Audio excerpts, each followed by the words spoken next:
My name is Paul Lincoln. I'm your host for Soil Matters, a podcast from the British Society of Soil Science, the professional body for soil scientists in the UK.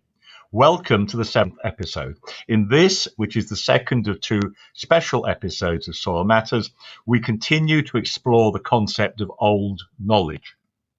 Drawing on centuries of lived experience and cultural connections to the land, Indigenous communities have developed ways of caring for soil that promote resilience, biodiversity, and long-term fertility.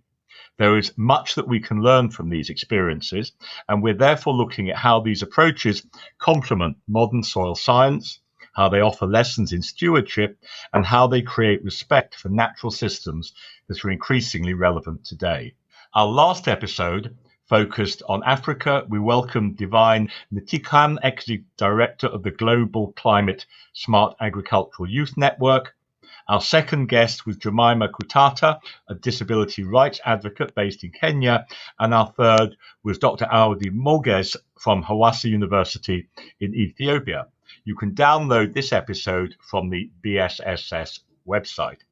Today, I'm delighted to welcome three guests, all of whom are based in Peru. Marioldy Sanchez Santivanez is a forestry engineer with a background in project management and international relations. Marioldy is an associate of the NGO ADA. Marioldy has 17 years' experience in forest conservation and sustainable development projects in the Peruvian Amazon. She's also led on reducing carbon emissions from deforestation and degradation projects. And importantly, for our discussion today, Marioldy is also chair of the Civil Society Panel of the United Nations Convention to Combat Desertification, known as UNCCD. Marioldy is speaking to us today from Lima. Hi, thank you very much for joining us today. Now, the UNCCD was set up in 1992 by the Rio Earth Summit. It is the first and only internationally legally binding framework set up to address the problem of desertification. And desertification is a topic of massive significance for our audience as it touches on issues of soil science, climate change, food security, national security, and population movement. Tell us a bit about your current job and how you came to be doing this work. Thank you very much. I am pleased to be here. Currently, I am working in AIDER, which is a Peruvian NGO. I am the deputy manager of AIDER's program on communal forest management. And this program provides technical assistance to indigenous communities for the sustainable management of their titled lands. So they can improve their livelihoods, conserve the forests, and achieve their development objectives. I started my professional career in AIDER, supporting capacity building development with indigenous communities. Then I returned to the city and I began supporting the management of other projects of AIDER in drylands and in protected natural areas. I specialized in project management. And we were able to expand our support for indigenous communities in the Peruvian Amazon, motivated by the significant threats that still exist to their livelihoods, their culture, and the forests in their territories. Thank you. Tell us what your priorities are at the moment.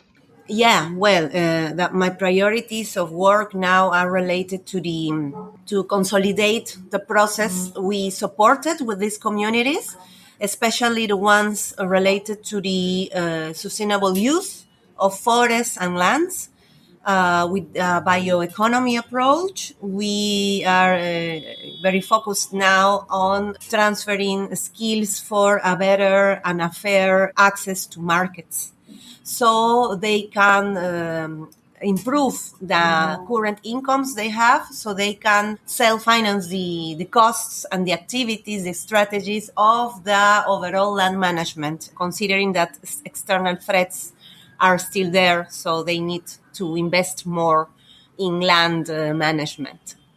Now, you've been trained as a forest engineer. Tell us how this interacts with soil science. Yes, my training as a forester allowed me to connect not only with the forest, but with the people who live and depend on the forest. So Of course, these people have a constant interaction with the soil. I would say like that, unfortunately, my forestry training did not include much content related to soils.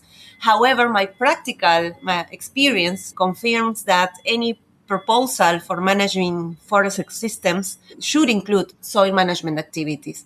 For example, soil is fundamental to forest restoration. Furthermore, proper soil management is largely responsible for ensuring that agriculture provides communities with sufficient food and income, and this way preventing the conversion of forest lands for agriculture.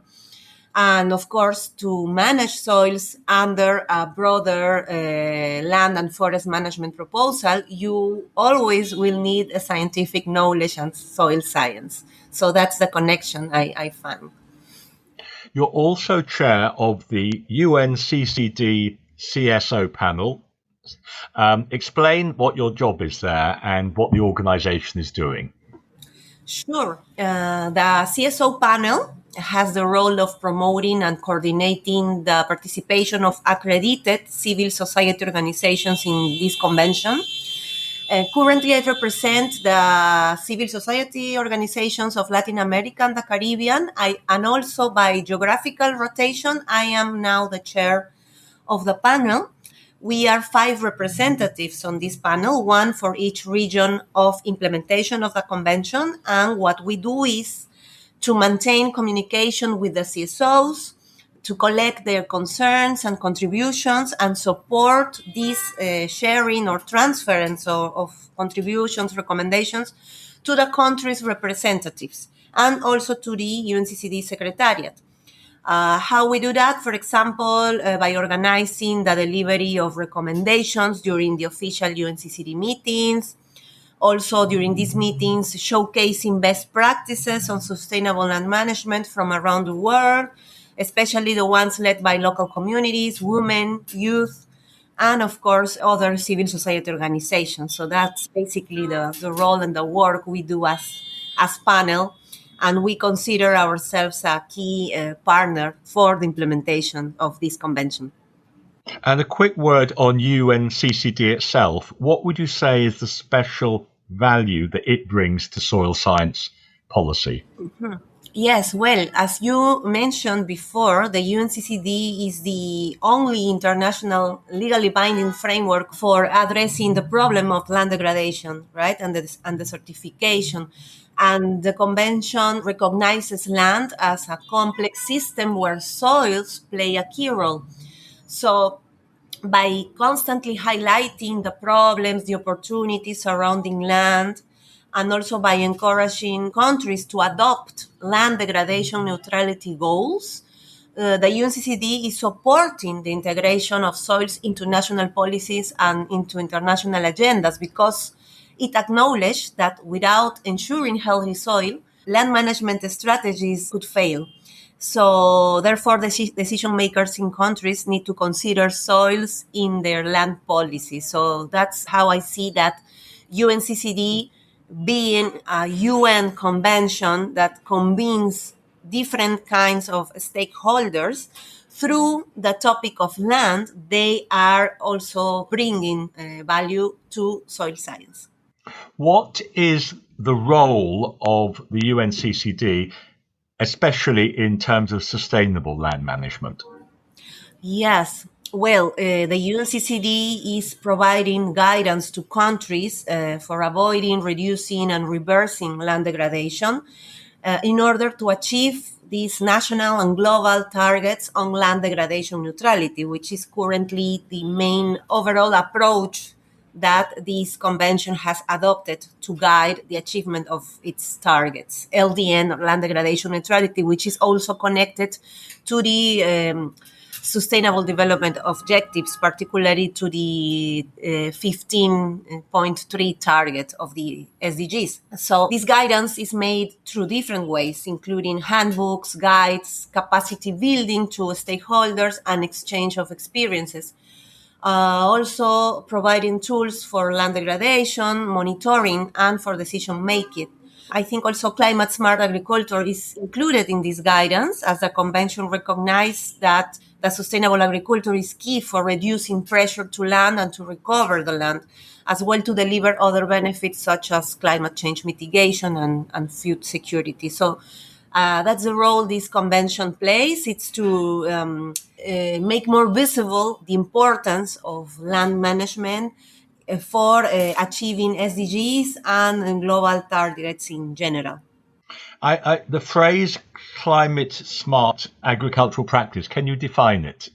Yeah, well, I must say that, well, in IDER we don't use this terminology, and I also would say that not too many civil society organizations are happy with this terminology, but we relate it more with regenerative agriculture or with sustainable agriculture, which means agriculture for food production that is in harmony with nature and also that is fair to people. So I could define it that way. And when you practice this approach on agriculture, for example, implementing agroecology or regenerative agriculture, you automatically will have benefits on climate. So it will be climate smart by nature. So we prefer to use other terminology, but I would define as a good practice.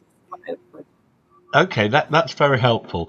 Just to give people a flavour of the work of UNCCD, can you give an example of some of the organisations that are involved with UNCCD? Yeah, well, of course, civil society organizations, as I mentioned, are key partners for implementing the UNCCD. So several of these organizations, including IDER, my organizations, we are working on initiatives related to soil health, like agroecology and regenerative agriculture, livestock farming, sustainable livestock farming. Well, I could maybe take too much time to provide a very beautiful examples from all around the world, but I would like to take this opportunity to highlight that in March, a French NGO, CARI, is organizing the Certification Summit that will convene different stakeholders in Tunisia to discuss about sustainable land management topics and to prepare contributions for next COP in Mongolia.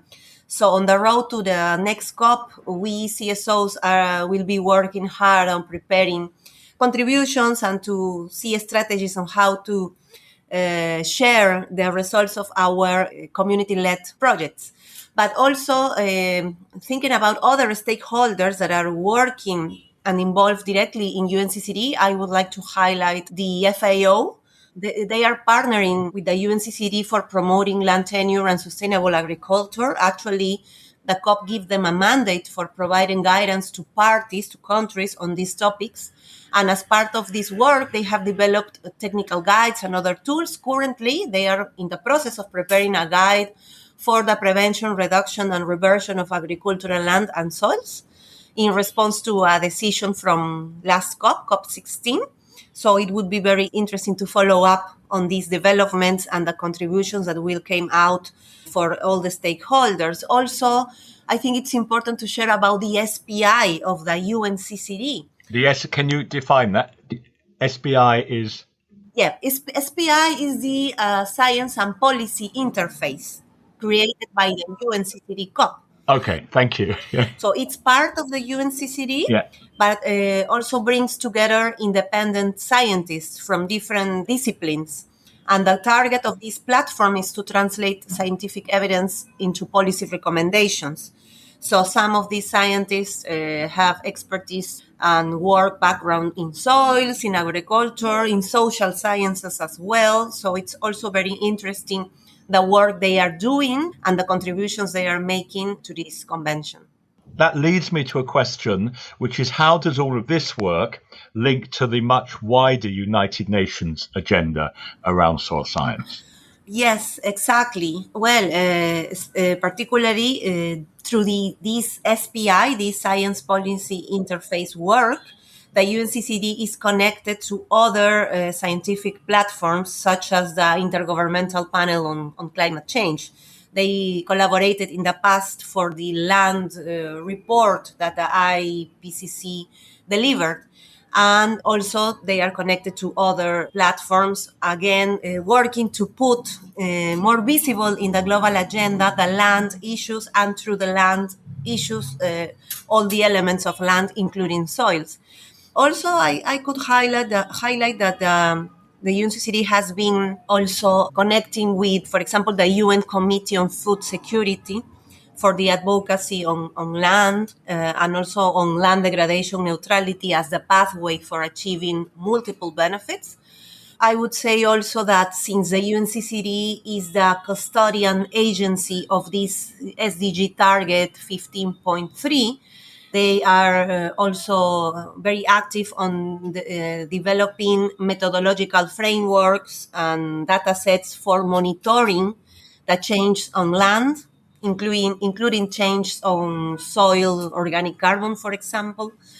Also, the UNCCD is very close with FAO because this partnership I mentioned before, and on this framework, it's supporting also other initiatives led by FAO related to land and soils, such the Global Soil Partnership. So that's what I could highlight about how the UNCCD connect to other UN agendas around land and soils. Can I ask you a question about, finance? Obviously, countries like the United Kingdom have significantly reduced overseas aid. To what extent has soil-related work been affected by this, do you think? Yes, I must say I can talk. Generally, I received through our networks of composed but NGOs or CSOs from other parts of the world, we are all agreeing that we are living hard times in terms of access to finance. Unfortunately, this is a big challenge for all of us. And talking about my country, in Peru, yes, the answer is yes. Our work has been affected.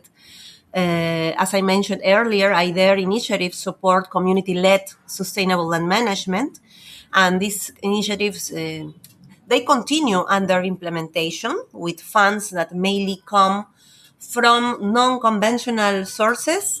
For example, the RED Plus mechanism, which is a type of ecosystem services payment scheme. Okay, yeah. But the challenges that communities are facing in Peru are complex and require long-term support, as well as the engagement of multiple stakeholders that have a role to play, including government organizations and academics, other organizations. So since assistance from US and other bilateral cooperation was fundamental in Peru, and now that it has been reduced, has affected all sustainable land management in Peru, even support they have to the government for land governance and for law enforcement. So there is a perceived weakening in national government-led strategies to combat activities that cause land degradation. And on the other hand, our projects, of course, cannot access the necessary funding to consolidate transformative processes at community level. So I think it's two ways of impacts in the community-led projects, of course, that need long-term support for consolidating processes, but also the support to other national-led strategies that have been weakened. And as I mentioned earlier, these communities still have to face external threats connected to illegal activities, for example. So law enforcement is crucial, and this international assistance was fundamental on this support for law enforcement. So that's what I can share about Peruvian's case. Can I ask you an extra question? Because you've talked about ecosystem payment schemes, and that's something which is discussed quite a lot in landscape management in England. And I just wondered if you could explain how some of these systems work. Yes, well, Peru is one of the countries that is considered like the early RED Plus initiatives in the world. So they were like pioneers with pilot RED Plus projects when this mechanism was, still finishing all the setup for an international consolidation. So that's why the Peruvian government was still keen to support this mechanism under the national climate targets and commitments, because they saw the opportunity for channeling private sector funding. So, this started in Peru like in 2010, maybe 2012.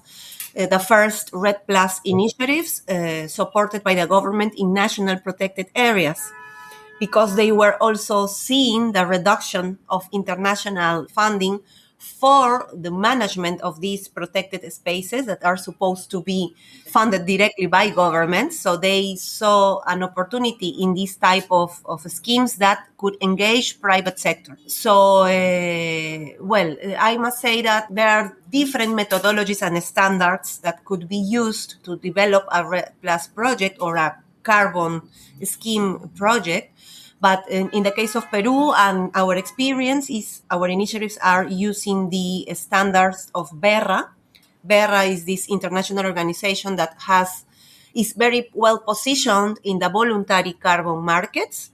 They have this standard, this voluntary carbon standard, the VCS, and under this standard, projects in Peru get certified, get accredited, and they can quantify and put value to the emissions reductions through avoided deforestation. So maybe you are aware that, now this voluntary carbon market has grown a lot. So there are a lot of players around it. It went to a very hard time also because some controversies related to bad practices in some parts of the world. Even in Peru, we faced some unfortunate situations with other Red Plus initiatives, but we see that in the last years, it's growing because there are also more tools available to ensure safeguards, to ensure that the benefit sharing of these kind of schemes are really transparent and are actually delivering the results and the impacts that are expected. So, that's what I can share about this mechanism. Thank you. A quick word on what do you think are the challenges facing your region in terms of desertification? Yeah, desertification, defined as drylands degradation, still a major challenge in my region in Latin America and the Caribbean. And I must say that one of the key challenges is related with the fact that land decision makers are not fully aware or do not acknowledge the aridity conditions of the lands, nor the role that natural ecosystems play in maintaining land for economic activities such as agriculture and industry. I remember this fact that I think it's from the Global Land Outlook of the UNCCD that between the 20th and the 21st century, my region lost around 20% of its forest cover, of its original forest cover. So imagine, and the trends are not changing too much until now.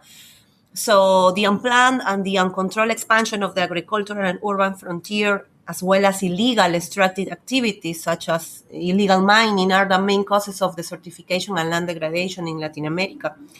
In that sense, I believe that land governance, integrated land use planning, investment in better land management practices, the increase of awareness on the strategic importance of nature conservation, and also capacities to enforce the law and respect agreements, there are all the challenges we continue to face in my region.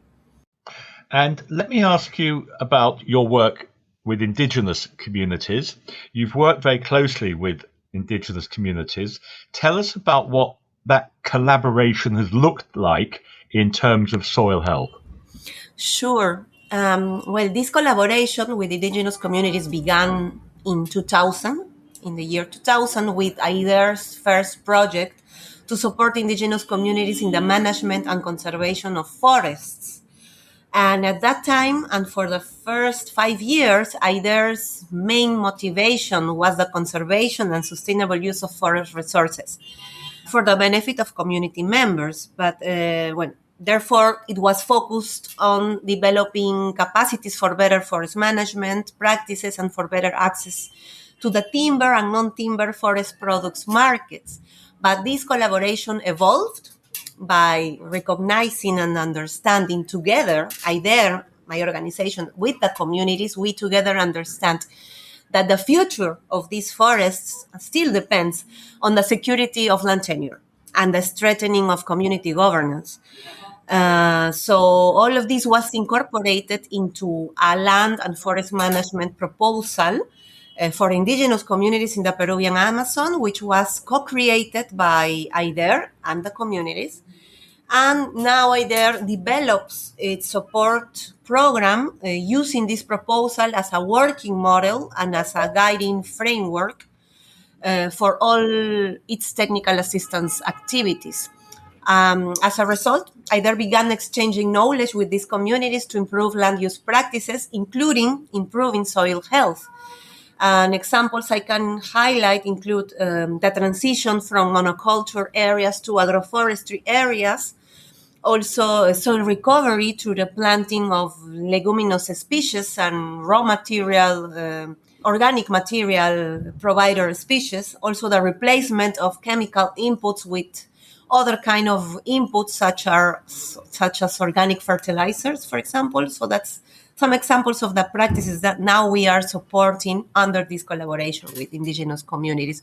And of course, I must say all of this is based on this exchange of knowledge, the ancestral knowledge, the knowledge that communities have about their ecosystems, their soils, their lands, and we combine with this new knowledge that is necessary also to adapt to the current conditions of new threats and challenges. So my closing question, my final question then is, over the years that you've been doing this work, what have you learned from indigenous approaches to land management that could be used to inform global restoration efforts?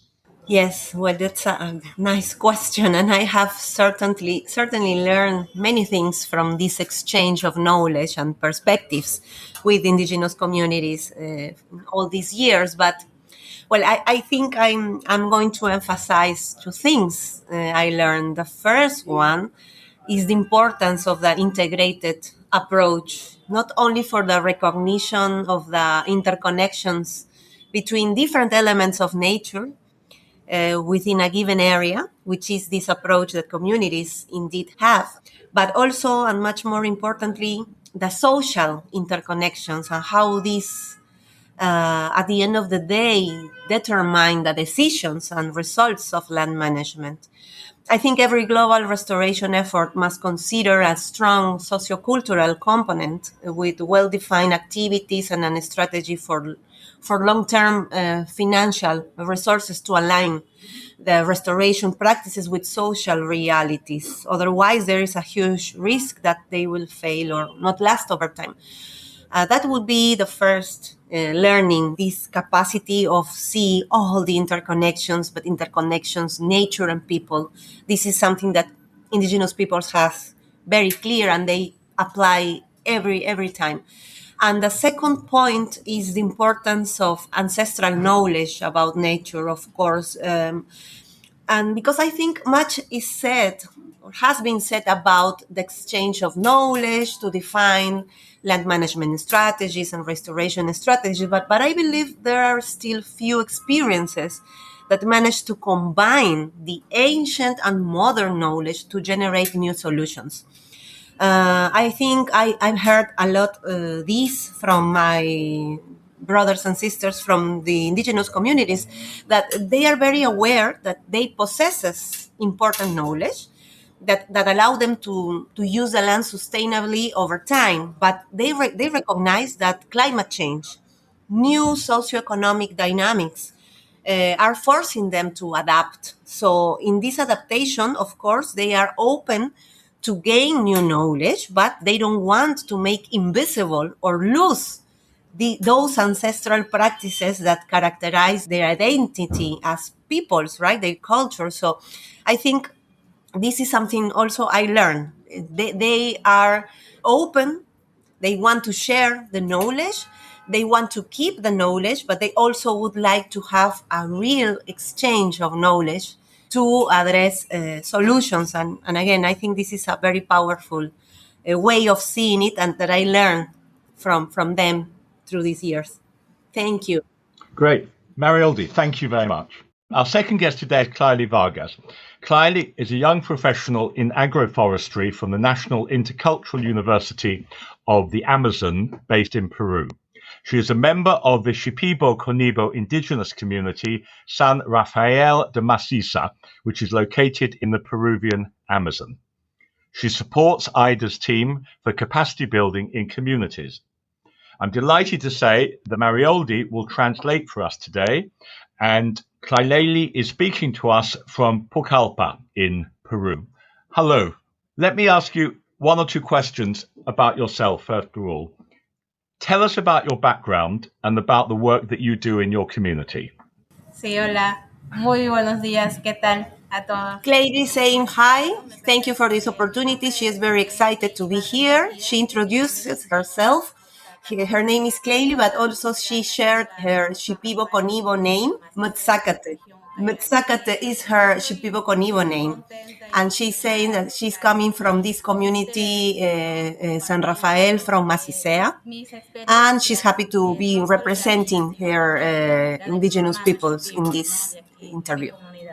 Ya, desde muy niña, ¿no? Kleily is saying that from a very young age, she was interested in the environmental issues. She has worked before with other organizations like Medicine Hunter. And also she's saying that she had a scholarship that allowed her to finish her career at the university. And she's saying that she was able to finish her studies in agroforestry, and she had the opportunity to make an internship with IDER.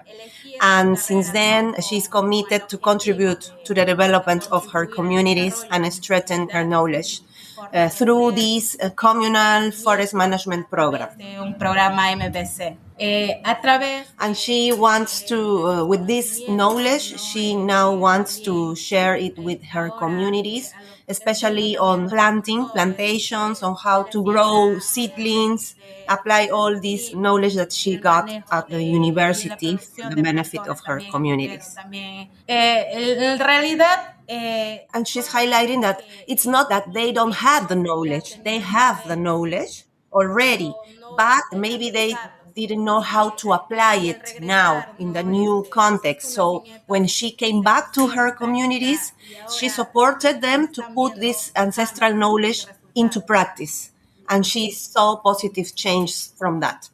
Okay, thank you. Let me ask you a question connected to that, is how did you start doing this work? Okay, este trabajo, ¿no? Well, everything started with this internship with IDER. When she was studying at the university, this intercultural Amazon university that is based in Pucallpa City, she knew about this opportunity of having an internship. So that's when her engagement started. Y fortalecer mis capacidades profesionales.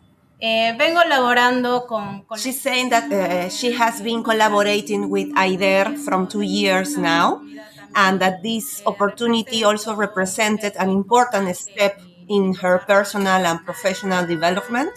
And she was sharing that she still remembers when she first arrived to this internship, full of expectations and eager to learn. Facing new challenges allowed her to grow, and she's very grateful and appreciate the work she's doing in the ground, supporting her communities. Thank you. Another question. To what extent do the people you work with support soil conservation and sustainable land use? En las personas con las que trabajo. She's saying that the people she works with very actively and constantly supporting soil conservation and its sustainable use, and that this commitment is expressed first and foremost through forest conservation and the responsible use of forest resources. Also, because people is supporting bioeconomy initiatives that ensures environmental and productive sustainability. That's how this commitment with soil conservation is visible in the communities and with the people that collaborates with this initiative. Yeah, and she's also sharing that under this work and this collaboration with communities, the communities are also participating in forest and soil restoration processes through agricultural practices based on agroecological principles that are aimed to improve fertility, the microbiological balance of soils, and the resilience of the production systems to climate change. And that these practices are adopted and are adapted to the climate, cultural, and social context of each community, which fosters the adoption and continuity over time. She also wants to highlight that social component is a key factor in this process of support, as it strengthens community empowerment and contributes to the sustainability of the traditional agriculture practices and the growing of crops like plantain, cocoa, and local fruits. Yes. Yeah, and also one particular relevant aspect is the role of women in her communities, because although historically their participation was not visible, women are now seen leading and actively participating in the planting, the management of crops, and their engagement not only strengthens soil conservation and sustainable use of soils, but also promotes empowerment, leadership, gender equality, and this also contributes to the overall sustainability of the implemented activities in the communities. Okay, so we've talked about soil conservation. Can you say a word about restoring degraded soils and how you work with that? Clearly saying that soil restoration is very relevant because for her communities, this is directly connected to territorial security and to the rights over the land. And also it's connected to climate change adaptation. And under this scenario, she was highlighting that restoration must progress together with ensuring the land tenure's security, the legal security of their territories. And this is the way the community members strengthen their commitments with the conservation and the sustainable use of the soils within their territories. Thank you. Let me ask you a question about changes that you have seen. My question is, what changes have you seen because of this work in reduced erosion, carbon storage, water retention? So what changes can you show over the past period that you've been working? En primer lugar, las comunidades. Okay, she's saying that through this work of restoration of degraded areas in the communities, this restoration initiative has allowed biodiversity to begin regenerating naturally, and the soil to gradually recover the structure and vitality.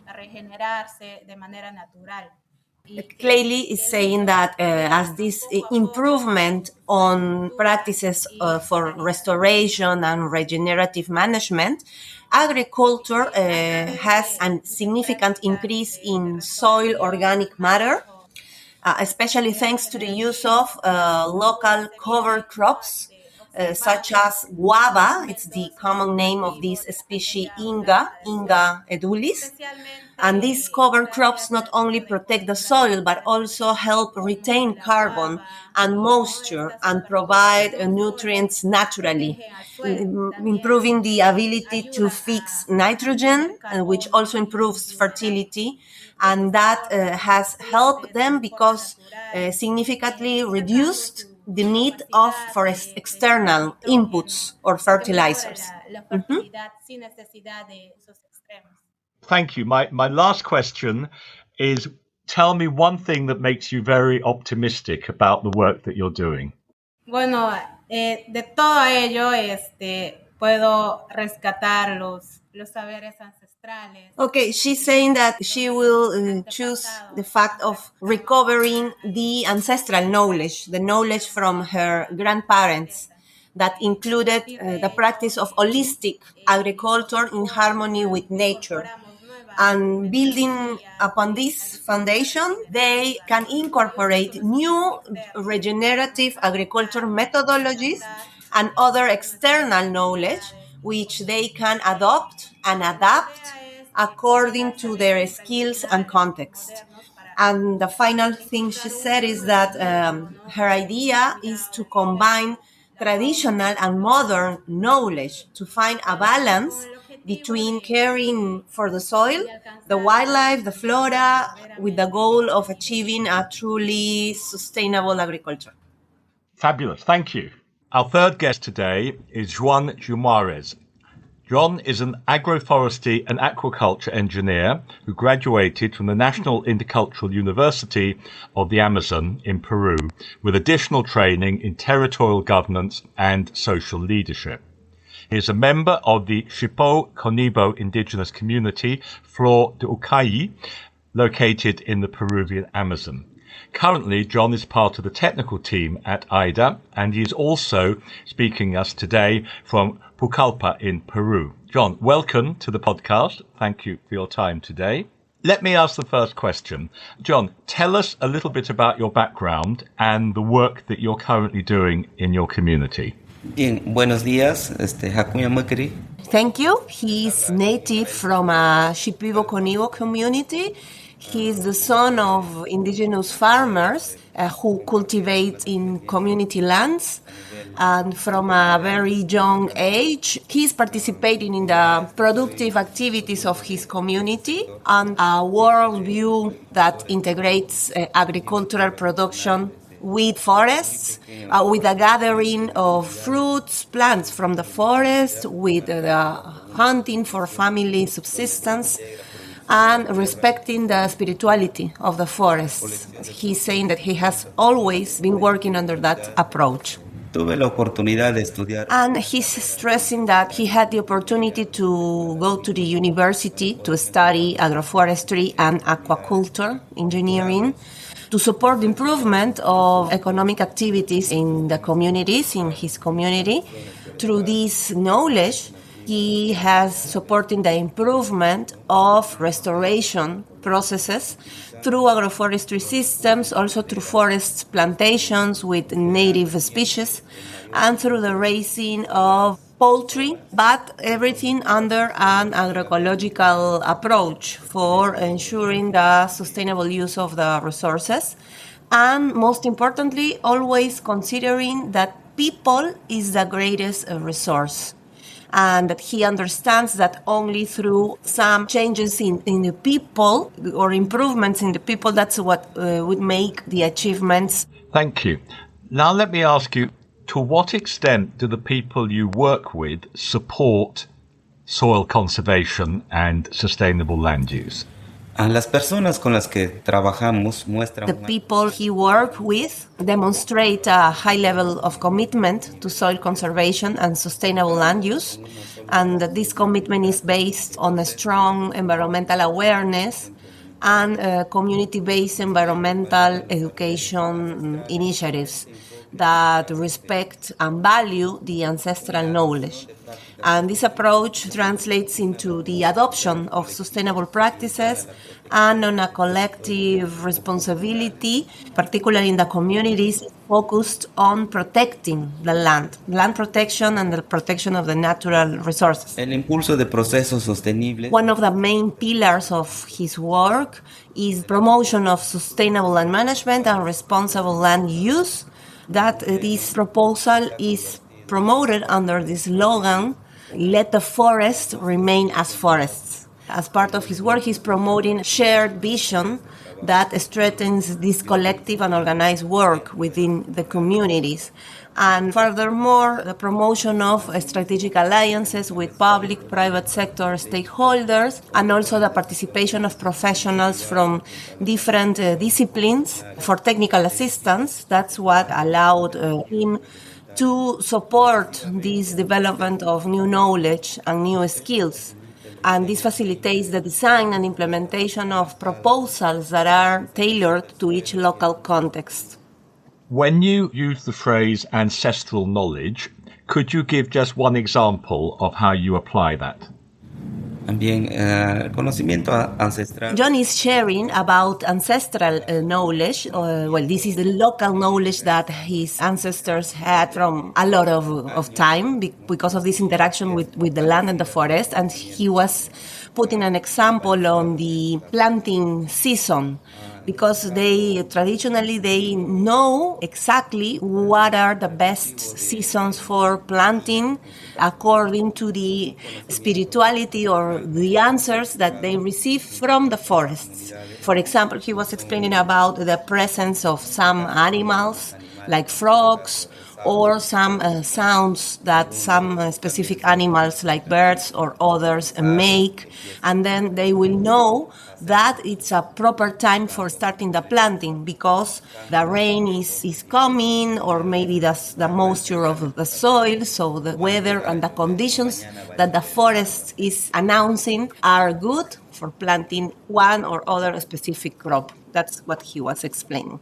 Brilliant, thank you. Another question. This is a question about soil health. How central is soil health to the work of your community, especially how it links to land rights and degradation of soils? Bien, la salud del suelo es fundamental para... Jhon is explaining that soil health is fundamental to his community. Yes, it is the basis of biodiversity, the presence of macro and microfauna and food production. Also, he mentioned that healthy, fertile soil allows agriculture without the dependence on chemical fertilizers. And this contributes to the food security and the autonomy of the families in his community.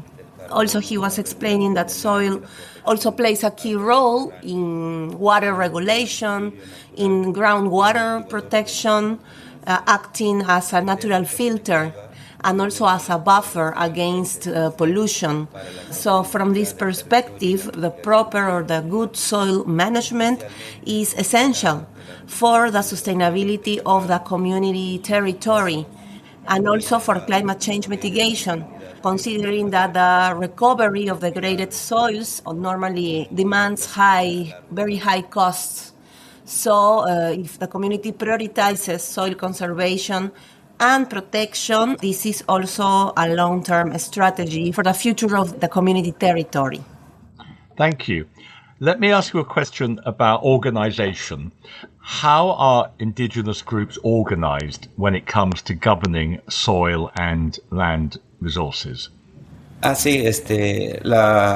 La organización que se viene... The organization of his community and indigenous communities in the Peruvian Amazon is through a territorial governance system that is based on the zoning or the mapping, the zoning of the territory, the titled territory, and through that zoning, the commitment with the respect of the different land uses types and the protection of the forests, especially the forests that the community decide that have high conservation values.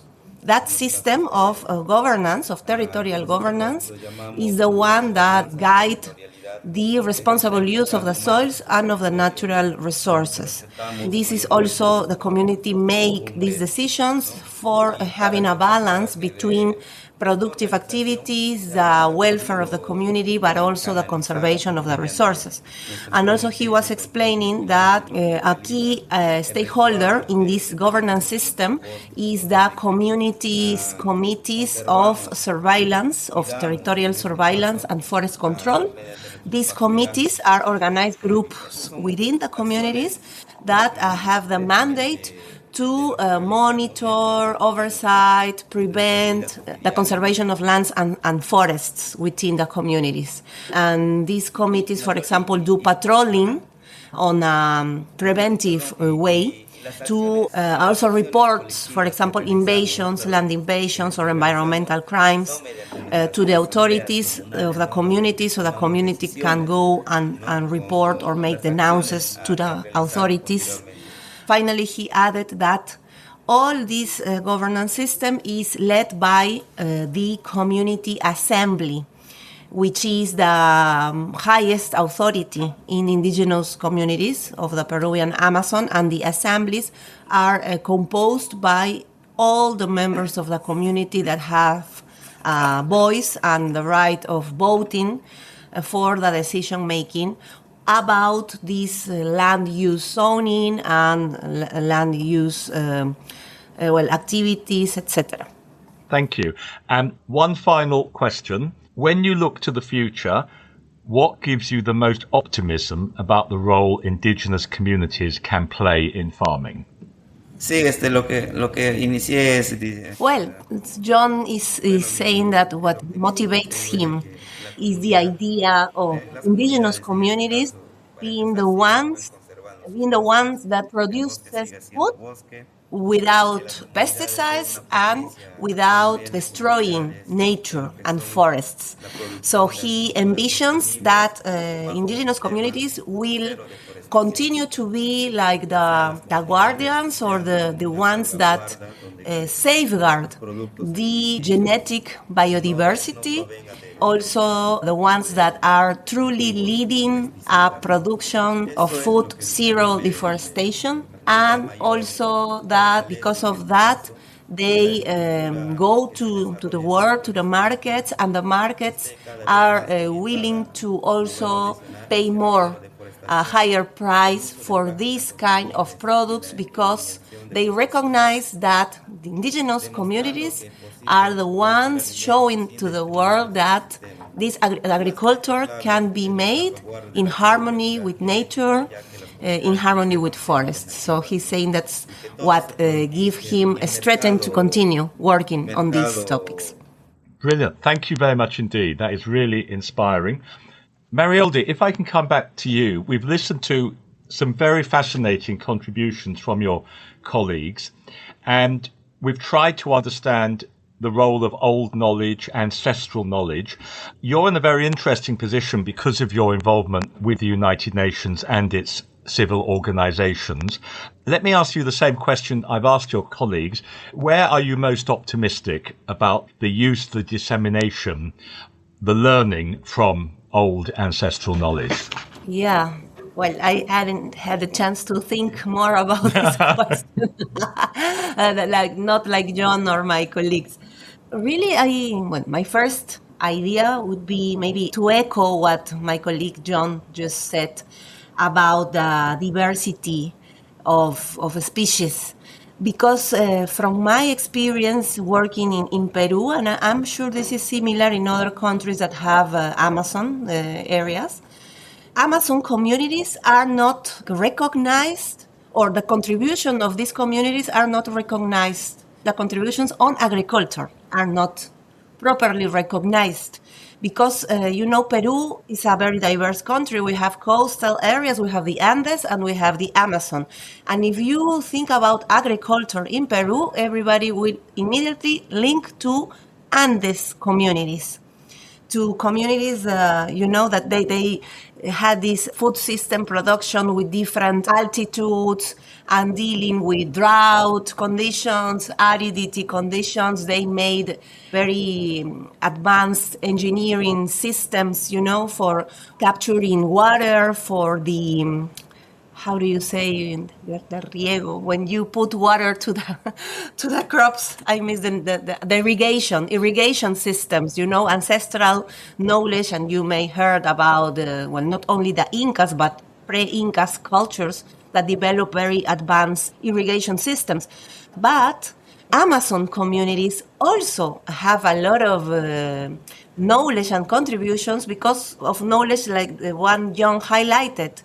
The capacity of interpreting or understanding the signals that the forest is giving about the land, the productive lands, and the soils. So, but this is not too much recognized, has not been properly maybe studied or investigated.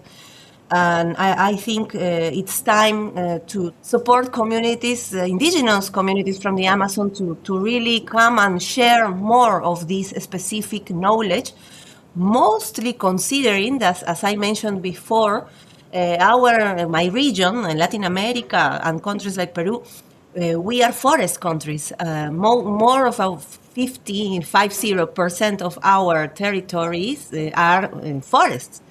So if you don't understand the dynamic of the forest, any other economic activity will prosper on a sustainable way. So I think it's important to start looking at what is happening in the Amazon and also recognizing the pressure that agriculture is now doing into Amazon forests. Again, if you see deforestation in all the Amazon, Brazil, Colombia, the main cause of deforestation would be land use change for agriculture. So if you see it like that, agriculture is, bad activity for the forest. It's impossible to make compatibility or harmonize agriculture with forests. And the reality is that we cannot continue thinking that way. We need to really know how to harmonize both. This is a reality. In the Amazon landscapes, we need to learn how to harmonize, and I am sure that indigenous communities has a lot to say on how to do this harmonization. So for me, this is like a challenge also, but it's something that makes me very optimistic because when I listen to professionals like Jhon or Kleily, indigenous professionals very enthusiastic on finding solutions on this pathway, that's what makes me very optimistic because I think that's the future for agriculture in countries like my country. Thank you. Thank you very much. Thanks for listening to this episode of Soil Matters. Subscribe on Spotify, Acast and Apple Podcasts to make sure that you hear the next episode as soon as it is uploaded. If you'd like to follow up any of the topics that we've discussed today, please go to the podcast pages of the BSSS website. And to learn more about our two journals or to become a member and to discover more about the British Society of Soil Science, visit our website at soils.org.uk. Thank you. Hi, my name is Professor Jack Hannam and I'm a soil scientist and I'm past president of the British Society of Soil Science. Did you know the health of our soil affects everything? Our food, our climate, our health and our future. Formed in 1947, the British Society of Soil Science is a professional membership body dedicated to protecting, improving and discovering new knowledge about the foundation of our planet, soil. From developing cutting-edge research, engaging with international and domestic governments through science-led policy and advocacy, to publishing in leading sector journals, and accessing extensive educational resources, our members are given the tools to be at the forefront of shaping a sustainable future. Our members are central to making a real impact and facilitating lasting change. Through access to our extensive networks, they can connect with experts and drive the conversation on soil health worldwide. Join a passionate community committed to tackling the future generational climate, biodiversity and food security challenges. Don't wait, get involved today because soil is where it all begins and soil matters now more than ever. Find out more at soils.org.uk.